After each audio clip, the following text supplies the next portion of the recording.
నమస్తే అండి జగదేవ్ గారు. నమస్తే అండి. సోషల్ మీడియాలో ఈరోజు మీరు కనుక ఒక యూట్యూబ్ ఛానల్ పెడితే ఎవరైనా పెట్టచ్చు కదా, దానికి ఏం పారామీటర్స్ లేవు. అవును, అవును. మీరు పెట్టచ్చు, నేను పెట్టచ్చు, ఎవరైనా పెట్టుకోవచ్చు. కాబట్టి ఒక 10 వ్యూస్ వచ్చాయి, ఒక 4 సబ్స్క్రైబర్స్ ఉన్నారనంటే మీరు ఇన్ఫ్లుయెన్సరే. హుహు. హ్మ్.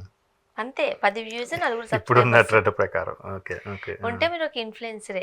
హ్మ్. నెమ్మదిగా పెడతారు, 4 రోజుల మీద మీరే నీతి సూక్తులు చెబుతూ ఉంటారు, అవి మేము వినాలి. ఆ తర్వాత మీరు ఒక బిజినెస్ పెడతారు, టీషర్ట్ ఇది తీసుకున్న టీషర్ట్ ఎక్కడో తెలుసా అంత చెప్తారు, కొనుక్కునే వాళ్ళు కొనుక్కుంటారు. ఇదంతా ఒక బిజినెస్ అయిపోయింది.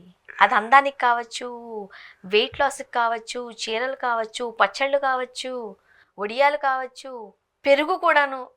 అవునా? అవును. సో అలా ఫేమస్ అయిన వాళ్ళే పెరుగు పచ్చడి ఆంటీ. ఆంటీ అన్నమాట నేను అనట్లేదు, ఆల్రెడీ మనకి ట్రోల్స్‌లో. సోషల్ మీడియాలో అదే ఉంది కాబట్టి నేను ఆ పేరు తీస్తున్నా గుర్తుపట్టడం కోసం. లేకపోతే అమ్మ మాట అని. అసలు అమ్మ మాట అంటేనే మనం చాలా పవిత్రంగా చూస్తాం మనం. చెద్దన్నం మూట అనేవారు. హ్మ్. ఆ అమ్మ మాట. ఈ ఛానల్స్‌లో వస్తున్న ట్రోల్స్, వాళ్ళు మాట్లాడుతున్న మాటలు, ఈరోజు మనిద్దరం ఇక్కడ కూర్చొని ఆ టాపిక్‌ని డిస్కస్ చేయాల్సిన పరిస్థితి. హ్మ్. ఏం చెప్తారు మీరు? యాక్చువల్‌గా మా టీవీలో ఒక చాలా ఏళ్ల కిందట ఉత్తేజ్ గారు ఒక ప్రోగ్రామ్‌కొచ్చారు. ఏదో గేమ్ షో టైపు. హ్మ్. దాంట్లో ఆయన వచ్చేటప్పుడు ఒక చిన్న కవిత రాసుకొచ్చారు. ఉత్తేజ్ గారంటే మన నటుడు కమ్ రైటర్. ఓకే. ఆ! సో, ఆయన ఒక షార్ట్ కట్ అని ఒక వీడియో ఒక చిన్న రాసుకొచ్చారు కవిత లాంటిది. దాంట్లో ఏంటంటే ఒకడు మోసం చేయడానికి రెడీగా ఉంటే 100 మంది రెడీగా ఉంటారట మోసపోవడానికి. ఎవడో ఒక తన్నుల స్వామి అంట ఎవడో ఆయన. ఆయన తంతే పిల్లలు పుడతారంట. ఆ విధంగా ఆయన ఫెమిలియర్ అయ్యాడు. చూసాం కదండీ ఆ! మనం. న్యూస్‌లో కూడా చూసాం కదా! కదా మరి. సో, అట్లా ఒకడు తంతాడంటే తన్నించుకోవడానికి 1000 మంది సిద్ధంగా ఉన్నారు. ఇది మారాలి అని ఆయన కవిత యొక్క సారాంశం. ఇప్పుడు నాది కూడా ఆయన మాటకి నేను ఏకీభవిస్తున్నా. మీరు సో కాల్డ్ ఇన్‌ఫ్లుయెన్సర్‌లు, హ్మ్. తర్వాత ఇన్‌స్టాలో హైయెస్ట్ ఫాలోవర్‌షిప్ ఉన్న తోపులు, రకరకాల పేర్లు. హ్మ్. అసలు యూట్యూబర్ అనే వర్డ్ వస్తదని నాకు తెలీదు. ఒకవేళ ఇన్ కేస్ యూట్యూబ్ కూడా ఇంతమంది తిండి పెడుతుందని కూడా నేను ఎక్స్‌పెక్ట్ చేయలేదు. అవును. సో, ఒక విధంగా మంచిదే. బట్ దాంట్లో కొత్త పుంతలు తొక్కుతుంది. సరే, ఇట్లాంటి యూట్యూబర్లు కూడా జెన్యూన్‌గా సంపాదిస్తున్నారనంటే లోతుకి వెళ్ళి విశ్లేషిస్తే ఇగో ఇలాంటివి బయటకు వస్తున్నాయి. నాన్ వేష్ ఆయన క్లియర్‌గా చెప్పాడుగా. ఈ సో కాల్డ్ బిగ్ బాస్‌కి వచ్చేవాళ్ళు, లేదంటే చిన్న చిన్న సాంగ్స్ షూట్ చేయడానికి విదేశాలకు వెళ్ళిపోయి ₹1,00,00,000 ఖర్చు పెట్టేవాళ్ళు. ₹1,00,00,000 అంటే ఎన్ని చేయొచ్చమ్మా మనలాంటి వాళ్ళం? అదే అండి. కదా!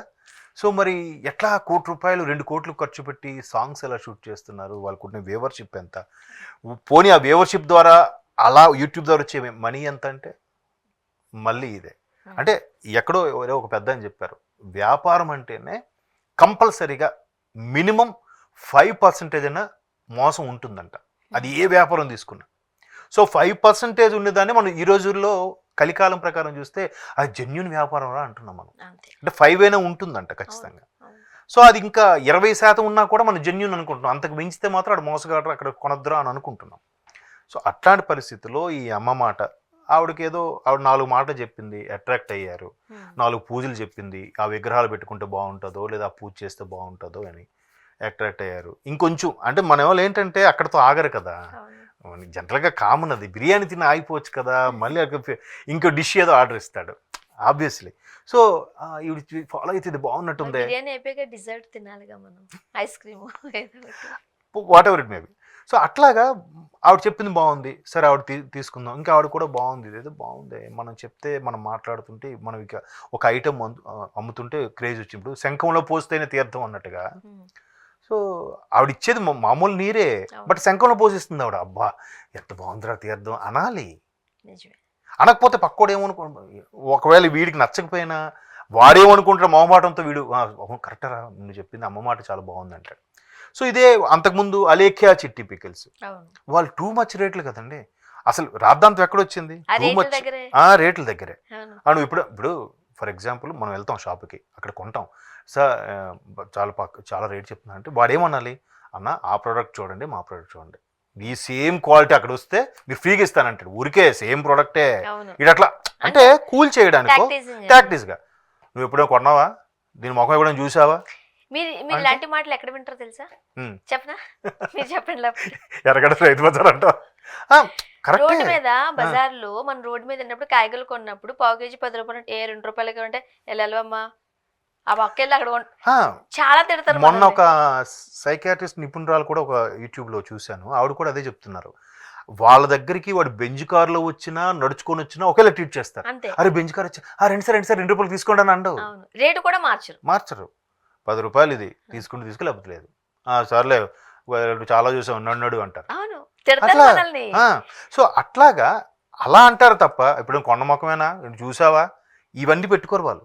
సో అలా అనబట్టి ఆ అలేఖ్య చిట్టి పికిల్స్ పెద్ద ఇష్యూ అయ్యింది. తర్వాత ఆవిడ బూతులు బూతులకు కూడా కవర్ చేయకుండా ఏదో ఫ్లోలో అనేసాని అనకుండా దాన్ని ఇంకోలాగా తీసుకెళ్ళి ఏదో పెయింట్ అయిపోయినాయి, హాస్పిటల్లో జాయిన్ అయ్యానని, ఖర్చు అయిందని, మమ్మల్ని వదిలేయండి అని ఏవో అంటే ఇదన్నీ అల్టిమేట్గా ఉన్న చూస్తే ప్రజలదే తప్పు నా అభిప్రాయం. అంటే మనదే తప్పు. అంతే. అసలు వాడి ఇన్ఫ్లుయెన్స్గా ఎవరు మారుస్తున్నారు? మనమే. ఇప్పుడు టికెట్లు రేట్లు పెంచుతున్నారు అంటున్నారు, నీకు ఎవడు వెళ్ళి చూడమన్నాడు? మల్టీప్లెక్స్కి వెళ్ళి ఎందుకు చూడాలి? మామూలు స్క్రీన్ సింగిల్ స్క్రీన్ చూడండి. సరే వెళ్ళావు కాముగా మల్టీప్లెక్స్ కూడా నువ్వెందుకు 350 పెట్టి పాప్కార్న్ బాక్స్ కొనుక్కోవాలా పెద్ద బకెట్? అక్కడ వాళ్ళు అందరూ ఆడేవాడు మనవాడే కదా. ఇప్పుడు బైక్ పార్క్ చేస్తాం, మీరు అబ్జర్వ్ చేశారా? ఒకటి వచ్చి అడ్డగా పెడతాడు, అన్న బైక్ 5 నిమిషాలు ఇప్పుడు వెళ్ళిపోతాను. 5 నిమిషాలు ఏంటి? ప్రాపర్గా పెట్టుకుంటే నీకు రిక్వెస్ట్ చేయడం అవసరం ఉండదు కదా. ఒకవేళ అంటే ఆర్గ్యుమెంట్, గొడవ. సో మారాల్సింది మనమే. నాయకుల్ని, అధికారుల్ని, వాళ్ళని వీళ్ళని తిట్టుకుంటామా? వాళ్ళందరూ మన పక్కింటోడు, పొరుగింటోడు, ఎదురింటివాడేగా. పక్కగల్లివాడు. అంటే ఇవన్నీ కూడా బేరీజ్ వేసి చూసుకుంటే మనం మారాలి. మనం మారట్లేదు కాబట్టి ఇవాళ జరుగుతుంటాయి. అమ్మ మాట లాంటి వాళ్ళు, అలేఖ్య చిట్టి పికిల్స్, పెరుగు పచ్చడి, కుమార్ ఆంటీ గారు కూడా చాలా రేట్లు ఉంటాయంట కర్రీ. అది ఒక చికెన్ కర్రీ 180 రూపీస్ ఎంతో తీసుకున్నారంట ఆవిడ. దానికి అసలు పెద్దగా టేస్ట్ కూడా బాగాలేదు అని చెప్పేవాళ్ళు కూడా ఉన్నారు. ఎందుకంత రాద్ధాంతం చేశారు? దానికి వాళ్ళు రాజకీయంగా చొప్పించేసి ఏదో ఆవిడ జగన్మోహన్ రెడ్డి గారు ఇచ్చిన ఇల్లు ఉంది అన్నారని, ఎక్కడేదో పోలీసులు ట్రాఫిక్ అవుతున్న పక్క తప్పిస్తే రేవంత్ రెడ్డి గారు పనిగొట్టుకొని తప్పించారు. ఇంకా ఎట్లా చేశారంటే అంటే ఆవిడ మీద ట్రోల్స్ చేసినోడు కూడా బాగా ఆ వీడియోస్ తీసి పెట్టేసుకొని వీడు డబ్బులు సంపాదించిద్దని వీడి తాపత్రయం వీడిది. సో అట్లాంటి వాళ్ళందరూ ఉన్నప్పుడు ఇట్లాంటి వాళ్ళు రెడీగా ఉంటారు, మోసపోవడానికి కూడా రెడీగా ఉంటారు. అయితే మోసం చేయడం తప్పు కానీ మోసపోవడం తప్పు కాదు. బట్ అవేర్నెస్ తెలుసుకోవాలి, తెలియజెప్పాలి. ఇప్పుడు ఆ అమ్మ మాట ఆవిడ ఏదో ఈ విగ్రహం పెట్టుకుంటే బాగుంటుంది చెప్తున్నారు. పర్సులో 4 లవంగ మొగ్గలు పెట్టుకోండి డబ్బులు వచ్చేస్తాయి అంటారు. ఎవరు నమ్మకం వాళ్ళదండి. కొన్నిటికి కొన్ని ఉంటాయి. ఇప్పుడు పూర్వం పాము కాటు వేసినా కూడా ఖచ్చితంగా ఆ పసరు ఏదో ఉండేదంట. ఆ పసరు దాని మీద వేసి అది కొంచెం వాడికి నాలిక మీద వేస్తే పాము విషం కూడా ఏం చేసేది కదా. అటువంటి మూలికలు ఉన్న దేశం మంది ఉన్నాయి, కాదనట్లేదు. సో కొన్ని సుగంధ ద్రవ్యాలు కొన్నిటికి బాగా పనిచేస్తాయి. పచ్చకర్పూరం ఇంట్లో ఆ వాసన వస్తే లక్ష్మీదేవి తాండవిస్తుందని కూడా చెప్తారు.